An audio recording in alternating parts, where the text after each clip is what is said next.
आज के हमारे इस गहन विश्लेषण में हम इसी गलतफहमी को तोड़ने वाले हैं। सही कहा। हमारे पास जो स्रोत हैं वे पृथ्वी की एक बहुत ही अलग और अगर मैं कहूँ तो खौफनाक हद तक खूबसूरत तस्वीर पेश करते हैं। हमारी पृथ्वी असल में एक बेहद गतिशील मतलब एक डायनामिक प्लैनेट है। डायनामिक प्लैनेट मतलब जिसके अंदर और बाहर हर सेकंड एक भयानक भूवैज्ञानिक रिसाइकलिंग चल रही है। जी, ये सचमुच सोचने का नजरिया पूरी तरह से बदल देने वाला तथ्य है। जिस जमीन को हम इतना ठोस मानते हैं वो तो बस इस पूरी कहानी का ऊपरी आवरण भर है। तो फिर अंदर क्या है? मतलब स्रोत इसे कैसे समझाते हैं? स्रोतों में इस जटिल संरचना को समझाने के लिए एक बहुत ही सटीक और विजुअल उदाहरण दिया गया है। अगर हम स्रोत सामग्री को देखें तो यहाँ चित्र में दिखाया गया है कि पृथ्वी बिल्कुल एक प्याज की तरह है। अच्छा, प्याज की तरह? हाँ, जिस तरह चित्र में प्याज की एक के ऊपर एक कई परतें दिखाई गई हैं जिन्हें छीलते जाइए तो अंदर एक नई परत निकलती है, ठीक उसी तरह हमारी पृथ्वी भी एक के ऊपर एक संकेंद्रीय परतों से बनी है। संकेंद्रीय परतें मतलब कॉन्सेंट्रिक लेयर्स है ना, एक के अंदर एक। बिल्कुल, ये कोई एक ठोस गोला नहीं है बल्कि परतों का एक जटिल और बहुत ही सक्रिय समूह है। ये प्याज वाली समानता दिमाग में एक बहुत ही स्पष्ट चित्र बनाती है। आमतौर पर हम अपने आसपास सिर्फ मिट्टी या घास देखते हैं, इसलिए गहराई के बारे में सोचना थोड़ा मुश्किल होता है। हाँ, हमारी नजर तो बस सतह तक ही जाती है। वही तो। लेकिन अगर पृथ्वी वाकई एक प्याज है और हम इसके सबसे बाहरी छिलके पर रह रहे हैं, तो मेरा सवाल यह है कि यह छिलका असल में कितना मोटा है? पृथ्वी के पैमाने पर देखें तो ये बहुत ही पतला है, क्योंकि हमारी नजर में तो बुर्ज खलीफा जैसी इमारतें या माउंट एवरेस्ट भी बहुत विशाल है। बिल्कुल। पृथ्वी के पैमाने पर यह सबसे ऊपरी परत क्या मायने रखती है? देखिए, पृथ्वी के पैमाने पर हमारी दुनिया की सबसे ऊंची चीजें भी महज एक खरोच के बराबर है। स्रोत के अनुसार पृथ्वी की सतह की सबसे ऊपरी परत को परपटी या क्रस्ट कहते हैं। क्रस्ट, ठीक है। स्रोत की लाइन को अगर मैं शब्दशः पढ़ूं तो इसमें लिखा है ये सबसे पतली परत होती है। ये महाद्वीपीय संहति में 35 किलोमीटर एवं समुद्री सतह में केवल 5 किलोमीटर तक है। रुकिए, इसे थोड़ा आसान भाषा में समझाएंगे? बिल्कुल। आसान भाषा में इसका मतलब है कि इस प्रॉपर्टी के दो बहुत ही अलग अलग रूप हैं। पहला हिस्सा है महाद्वीपीय जमीन यानी कॉन्टिनेंटल मास, वो जमीन जिस पर हम खड़े हैं। इसकी मोटाई औसतन 35 किलोमीटर तक होती है। 35 किलोमीटर, ठीक है। और ये हिस्सा मुख्य रूप से सिलिका और एल्यूमिनिया जैसे हल्के खनिज से बना है। इसीलिए विज्ञान की भाषा में इसे Cl कहा जाता है। C से सिलिका और L से एल्यूमिना। अच्छा, Cl तो महाद्वीपों के नीचे जमीन की मोटाई 35 किलोमीटर है, ये समझ में आता है। लेकिन मुझे यहाँ एक बात खटक रही है। क्या बात? अगर महाद्वीप 35 किलोमीटर मोटे हैं तो महासागरों का क्या? महासागर तो अपने आप में मीलों गहरे होते हैं, उनके अंदर लाखों करोड़ों टन पानी का अथावा वजन है। जी बिल्कुल है। तो उस पानी के भारी दबाव को रोकने के लिए महासागरों के नीचे की जो जमीन होगी वो तो 35 किलोमीटर से भी कहीं ज्यादा मोटी और मजबूत होनी चाहिए ताकि वो टूट ना जाए। यहीं पर हमारा सहज ज्ञान यानी हमारा इंट्यूशन हमें धोखा दे जाता है। महासागरों के नीचे की सतह मोटी नहीं बल्कि सिर्फ 5 किलोमीटर पतली है। इसे ओशियानिक क्रस्ट या महासागरी सतह कहते हैं। सिर्फ 5 किलोमीटर? एक सेकंड, लाखों टन पानी सिर्फ 5 किलोमीटर की परत पर टिका है, ये तो किसी भी वक्त टूट जानी चाहिए। सुनने में ऐसा ही लगता है। ऐसा कैसे हो सकता है कि 35 किलोमीटर की जमीन कम भारी चीजें उठा रही है और सिर्फ 5 किलोमीटर की सतह इतने विशाल महासागर को संभाले हुए? ये इसलिए मुमकिन है क्योंकि यहाँ पर बात मोटाई की नहीं बल्कि घनत्व की है। मेरा मतलब है डेंसिटी की। महाद्वीपीय परपटी मोटी जरूर है लेकिन वो बहुत हल्की चट्टानों से बनी है। अच्छा, मतलब उसके अंदर के अणु थोड़े दूर दूर होते हैं। बिल्कुल सही। इसके विपरीत महासागरों के नीचे की जो 5 किलोमीटर की परपटी है वो सिलिका और मैग्नीशियम से बनी है।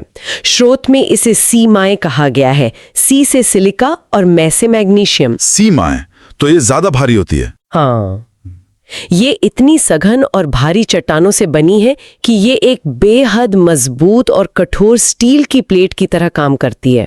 कमाल है। आप इसे ऐसे समझ सकते हैं कि महाद्वीप एक बहुत मोटे लकड़ी के ब्लॉक की तरह हैं जो तैर रहे हैं और महासागरीय सतह एक पतली लेकिन बेहद भारी लोहे की चादर की तरह है जो उस पानी का पूरा वजन सह सकती है। अरे वाह, ये तो प्रकृति की एक जबरदस्त इंजीनियरिंग है। मतलब एक पतली लेकिन बेहद भारी और सघन प्लेट ने पूरे समुद्र को संभाल रखा है। जी बिल्कुल ऐसा ही है। अब अगर ये सारी दुनिया, महाद्वीप और महासागर मिलाकर सिर्फ 1% पर्पटी का हिस्सा है, तो ये सीधा सा सवाल दिमाग में आता है कि बाकी का 99% हिस्सा आखिर है क्या? ये बहुत ही अहम सवाल है।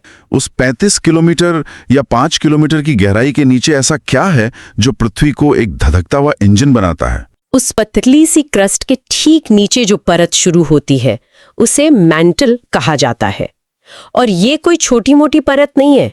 पर्पटी के खत्म होते ही ये मैंटल शुरू होता है और लगभग 2900 किलोमीटर की गहराई तक चला जाता है। 2900 किलोमीटर, बाप रे। हाँ, और ये पूरी पृथ्वी के आयतन का 84% हिस्सा बनाता है। ये मैंटल कोई साधारण ठोस पत्थर नहीं है। तो फिर ये कैसा होता है? वहां का तापमान इतना ज्यादा होता है कि चट्टानें न तो पूरी तरह पिघली हुई होती हैं और न ही पूरी तरह ठोस। वे एक बेहद गाढ़े, चिपचिपे और उबलते हुए द्रव्य की तरह लगातार धीमी गति से घूमती रहती हैं। 84% हिस्सा, यानी पृथ्वी मुख्य रूप से यही विशाल, चिपचिपा और उबलता हुआ मेंटल ही है। बिल्कुल। लेकिन कहानी यहाँ खत्म नहीं होती, क्योंकि 1% पर्पटी और 84% मेंटल मिलकर तो 85% हुए। बाकी का 15% कहाँ गया? एकदम केंद्र में क्या है? एकदम केंद्र में है पृथ्वी की सबसे अंदरूनी परत, जिसे क्रोड या कोर कहते हैं। यह कोर ही वो बाकी का 15% हिस्सा है। अच्छा, कोर। स्रोत बताता है कि इसकी अपनी त्रिज्या ही 3500 किलोमीटर के आसपास है। यहाँ का तापमान और दबाव इतना चरम है कि उसकी कल्पना करना भी इंसानी दिमाग के लिए मुश्किल है। ये किस चीज से बना है? ये कोर मुख्य रूप से भारी धातुओं, निकल और लोहे से बना है, इसीलिए इसे निफे भी कहा जाता है। नी से निकल और फे से फेरस यानी लोहा। निफे। एक सेकेंड, अगर वहां इतना भयानक तापमान है और वो लोहे से बना है, तो वो लोहा तो पूरी तरह से पिघलकर पानी की तरह उबल रहा होगा। यहाँ एक बहुत बड़ा विरोधाभास है। कोर के भी 2 हिस्से होते हैं, बाहरी कोर और आंतरिक कोर। ठीक है। यह सच है कि वहां का तापमान इतना अधिक है कि लोहे को पिघल जाना चाहिए और बाहरी कोर में वो पिघला हुआ ही है। लेकिन जो बिल्कुल आंतरिक कोर है, यानी पृथ्वी का एकदम केंद्र, वहां लोहा ठोस अवस्था में है। रुकिए, अगर वहां तापमान इतना ज्यादा है कि लोहा पिघल जाए, तो वो ठोस कैसे रह सकता है? ये तो विज्ञान के नियम के खिलाफ लगता है। इसका कारण है दबाव, मेरा मतलब है प्रेशर। जरा सोचिए, उस आंतरिक कोर के ऊपर पूरी पृथ्वी का वजन है। मतलब वो पूरा 84% मैंटल और वो क्रस्ट का वजन? बिल्कुल। ये सारा का सारा वजन उस छोटे से केंद्र पर इतना खौफनाक दबाव डालता है कि लोहे के अणु, जो भयंकर गर्मी के कारण पिघलकर एक दूसरे से दूर भागना चाहते हैं, वे उस दबाव के कारण हिल ही नहीं पाते। वो दबाव उन अणुओं को जबरदस्ती एक साथ जकड़ कर रखता है। इसलिए इतनी भीषण गर्मी के बावजूद पृथ्वी का सबसे अंदरूनी हिस्सा एक बेहद कठोर, ठोस लोहे और निकल का गोला है। ये तो सच में रोंगटे खड़े कर देने वाला है। गर्मी और दबाव के बीच पृथ्वी के केंद्र में करोड़ों सालों से एक भयानक युद्ध चल रहा है। जी हाँ, बिल्कुल एक युद्ध की तरह। वैसे इन दूरियों को देखकर मुझे एक पुरानी बात याद आ रही है। हाँ। अगर हम पृथ्वी की सतह से एकदम केंद्र तक जाना चाहें, तो यह कुल दूरी 6371 किलोमीटर है। सही आंकड़ा है, 3371 किलोमीटर। बचपन में अक्सर हम सोचते थे कि अगर बगीचे में लगातार गड्ढा खोदते रहें, तो एक दिन पृथ्वी के बीच से होते हुए दुनिया के दूसरे कोने पर निकल जाएंगे। हाँ, ये सपना तो बहुत बच्चों ने देखा है। लेकिन ये 6371 किलोमीटर का आंकड़ा और इस निफे कोर के दबाव की बात सुनकर लग रहा है कि इंसान इस गहराई के सामने कुछ भी नहीं है। असल में हम आज तक कितनी गहराई तक पहुंच पाए हैं? अगर हम अपनी सबसे उन्नत तकनीक की भी बात करें ना, तो हमारी पहुंच पृथ्वी के इस विशाल आकार के सामने कुछ भी नहीं है। अच्छा। स्रोतों में इसका बहुत स्पष्ट उदाहरण दिया गया है। दुनिया की सबसे गहरी खान दक्षिण अफ्रीका में है। इंसान ने सोना या हीरे निकालने के लिए उसे खोदा है, लेकिन उसकी गहराई सिर्फ 4 किलोमीटर है। सिर्फ 4 किलोमीटर? और अगर हम आधुनिक मशीनों की बात करें, जहां तेल की खोज में इंजीनियरों ने ड्रिल किया है, तो वे ज्यादा से ज्यादा 6 किलोमीटर की गहराई तक ही पहुंच पाए हैं। सिर्फ 6 किलोमीटर? 6371 किलोमीटर के सामने सिर्फ 6 किलोमीटर? ये तो इस प्याज के सबसे ऊपरी छिलके की पहले परत को खरोचने के बराबर भी नहीं हुआ। बिल्कुल। पृथ्वी के केंद्र तक पहुंचना भौतिक रूप से असंभव है।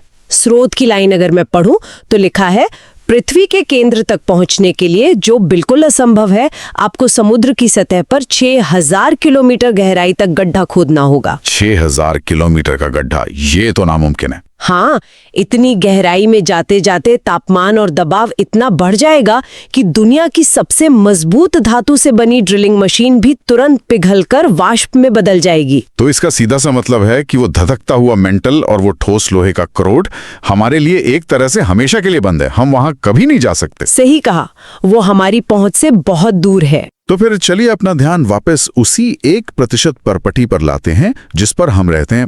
कम से कम हम इसे तो समझ सकते हैं। बिल्कुल, इसे समझना बहुत जरूरी है।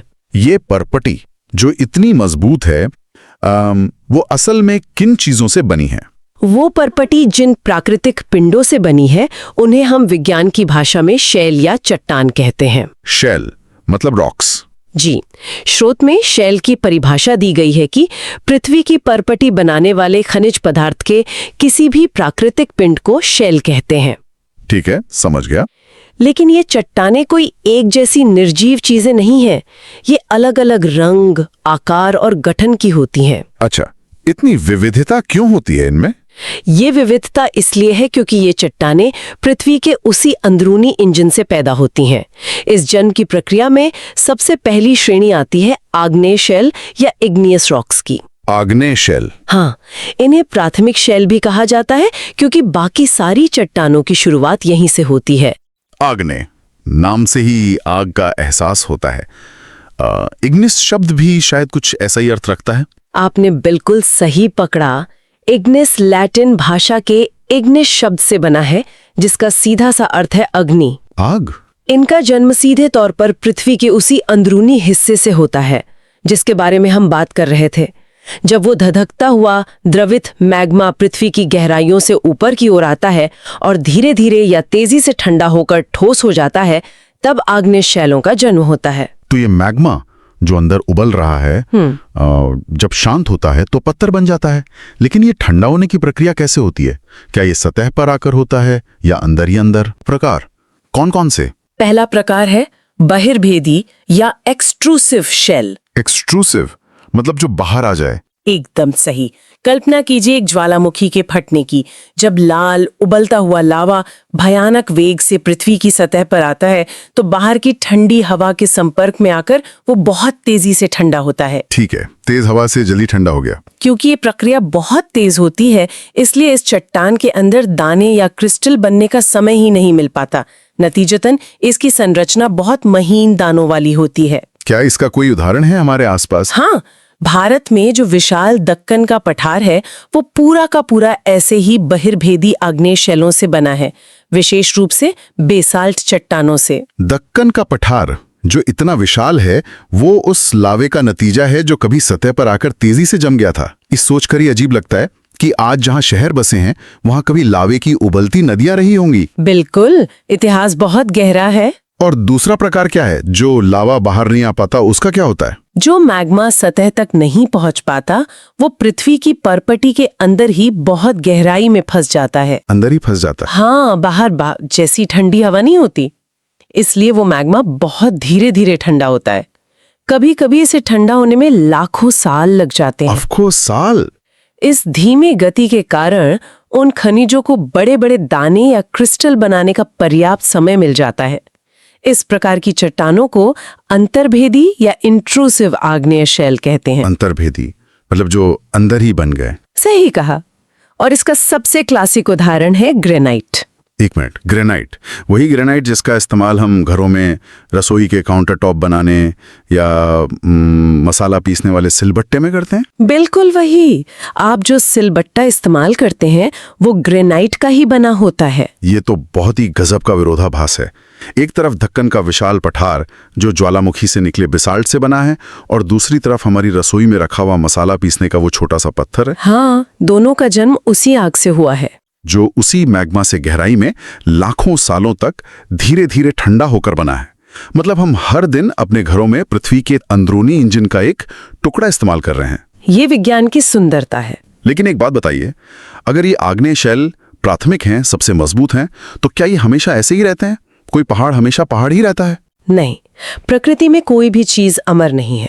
बड़े से बड़े ग्रेनाइट के पहाड़ भी समय के आगे घुटने टेक देते हैं। वो कैसे?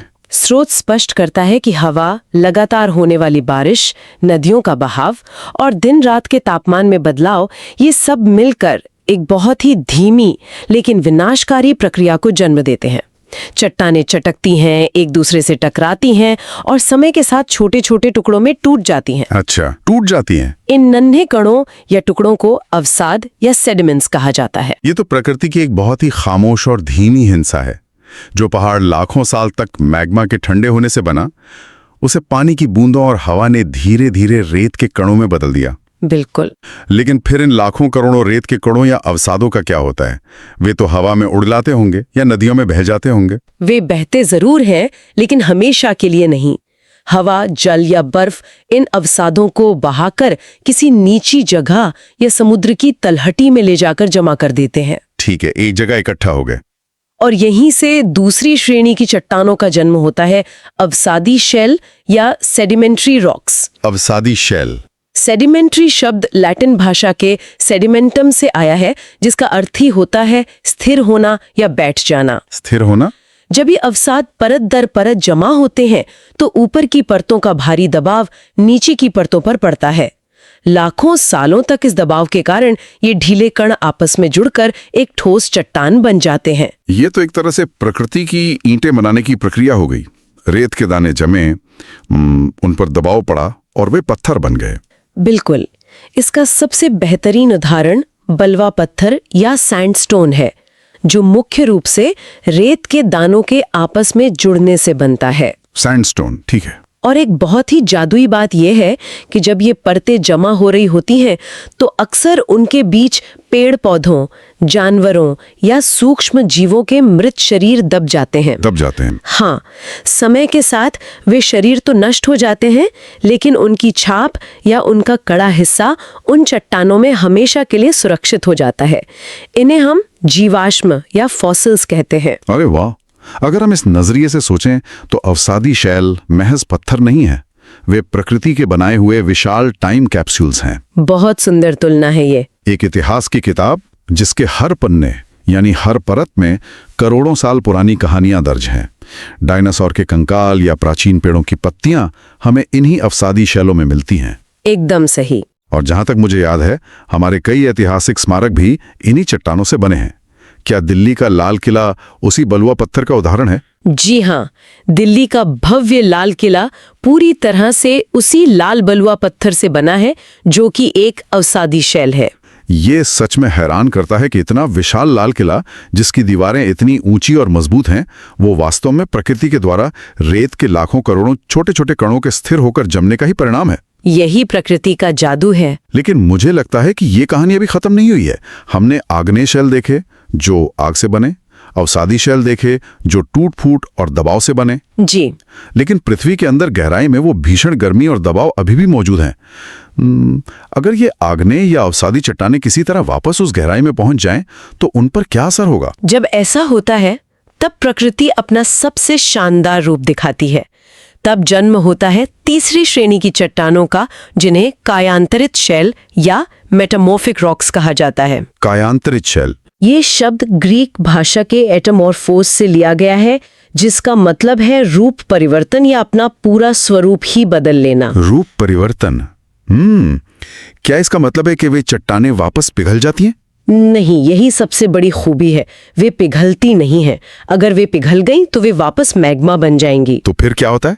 कायांतरित शैलों के मामले में जब पहले से मौजूद आग्नेय या अवसादी शैलों पर पृथ्वी के अंदर का अत्यधिक उच्च तापमान और भयानक दबाव पड़ता है, तो बिना पिघले ही उनके अंदर के रासायनिक गुण और उनकी बनावट पूरी तरह बदल जाती है।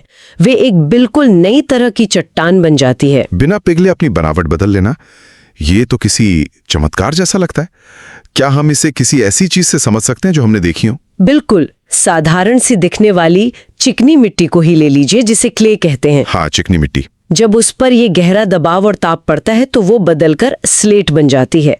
और उससे भी बड़ा उदाहरण है चूना पत्थर यानी लाइमस्टोन। चूना पत्थर? चूना पत्थर एक बहुत ही आम अवसादी शैल है, लेकिन जब पृथ्वी की गहराइयों में उस पर भयानक ताप और दबाव पड़ता है तो वो अपना रूप बदलकर संगमरमर या मार्बल में तब्दील हो जाता है। संगमरमर, एक सेकंड, मतलब जिसे हमारा ताजमहल बना है? जी हाँ, ताजमहल उसी सफेद संगमरमर से बना है, जो कि एक कायांतरिक शैल है। ये एक बहुत ही खूबसूरत संयोग है। अगर हम भारत के दो सबसे बड़े और मशहूर स्मारकों को एक साथ रखकर देखें, एक तरफ दिल्ली का लाल किला जो अवसादी बलुआ पत्थर से बना है, और दूसरी तरफ आगरा का ताजमहल जो कायांतरित संगमरमर से बना है। बिल्कुल, ये एक बेहतरीन उदाहरण है। हम इन्हें सिर्फ वास्तुकला या इतिहास के चश्मे से देखते हैं, लेकिन भूविज्ञान के नजरिए से ये दोनों इमारतें पृथ्वी की इस लंबी और शक्तिशाली प्रक्रिया के अलग अलग चरणों के जीते जागते उदाहरण हैं। एक रेत के जमने से बना है और दूसरा भयंकर गर्मी और दबाव में रूप बदलने से। सही कहा। और क्या ये चक्र यहीं रुक जाता है? ये चक्र कभी नहीं रुकता है।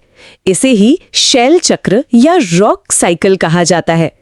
अगर हम स्रोत के चित्र की बात करें तो यहाँ चित्र में दिखाया गया है कि यह एक निरंतर बिना रुके चलने वाली प्रक्रिया है। एक साइकिल की तरह? हाँ, उबलता हुआ मैग्मा ठंडा होकर आग्नेय शैल बनता है, वे टूटकर अवसाद बनते हैं और जमकर अवसादी शैल का रूप लेते हैं। ठीक है। फिर ताप और दाब के कारण ये दोनों ही कायांतरित शैल में बदल सकते हैं, और अगर इस कायांतरित शैल पर जैसे उसी संगमरमर पर और अधिक ताप और दाब पड़े तो वह अंततः पिघलकर वापस मैग्मा बन जाएगा। बाप रे। और लाखों सालों बाद वह मैग्मा फिर से ज्वालामुखी के जरिए बाहर आकर एक नया आग्नेय शैल बना देगा। ये तो एक अनंत लूप है।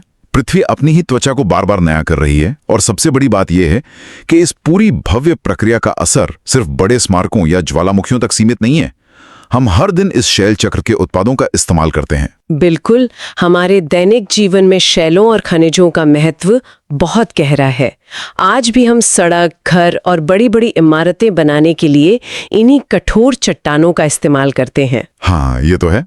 और सिर्फ निर्माण में ही नहीं, बल्कि हमारे संस्कृति और बचपन के खेलों में भी इनका जिक्र है। स्रोत में बहुत ही प्यारे उदाहरण दिए गए हैं। हाँ, बचपन के खेलों में पत्थरों का बड़ा महत्व रहा है। हमारे स्रोतों में भी जिक्र है उन खेलों का जिन्हें हम अक्सर भूल जाते हैं, जैसे गिट्टी जिसे 5 स्टोन्स कहते हैं, पिट्ठू जिसमें 7 पत्थरों को एक क्यूब पर एक रखा जाता है, या स्टॉपू जिसे बच्चे गली में एक पत्थर फेंक कर खेलते हैं। और उन सामान्य पत्थरों के अलावा इन चट्टानों के अंदर जो खनिज या मिनरल्स मौजूद हैं, वो तो हमारी आधुनिक दुनिया की रीढ़ की हड्डी है। खनिज, ये खनिज असल में क्या होते हैं? स्रोत बताता है कि खनिज ऐसे प्राकृतिक पदार्थ होते हैं जिनका एक निश्चित भौतिक गुणधर्म और एक विशिष्ट रासायनिक मिश्रण होता है। अगर हम खनिजों को हटा दें तो हमारी सभ्यता रुक जाएगी। ये इतने जरूरी क्यों हैं? क्योंकि हम उनका हर जगह इस्तेमाल करते हैं। कुछ खनिजों का उपयोग ईंधन के रूप में होता है, जैसे कोयला, प्राकृतिक गैस और पेट्रोलियम, जिनसे हमारी गाड़ियां और बिजली घर चलते हैं। अच्छा। कुछ का इस्तेमाल बड़े उद्योगों में होता है, जैसे लोहा, एल्यूमिनियम, सोना और यूरेनियम, जिससे परमाणु ऊर्जा बनती है। इसके अलावा कई खनिजों का उपयोग हमारी दवाइयां बनाने में और खेतों की उर्वरता बढ़ाने वाले फर्टिलाइजर्स यानी उर्वरक बनाने में भी किया जाता है। ये दायरा सच में कितना विशाल और हैरान करने वाला है। एक तरफ पृथ्वी की गहराइयों से निकाले गए यूरेनियम और पेट्रोलियम से पूरी दुनिया की अर्थव्यवस्था चल रही है, और दूसरी तरफ हमारी ही गलियों में बच्चे उन्हीं शैलों के छोटे छोटे टुकड़ों से पिट्ठू खेल रहे हैं। बिल्कुल, ये बहुत ही दिलचस्प है।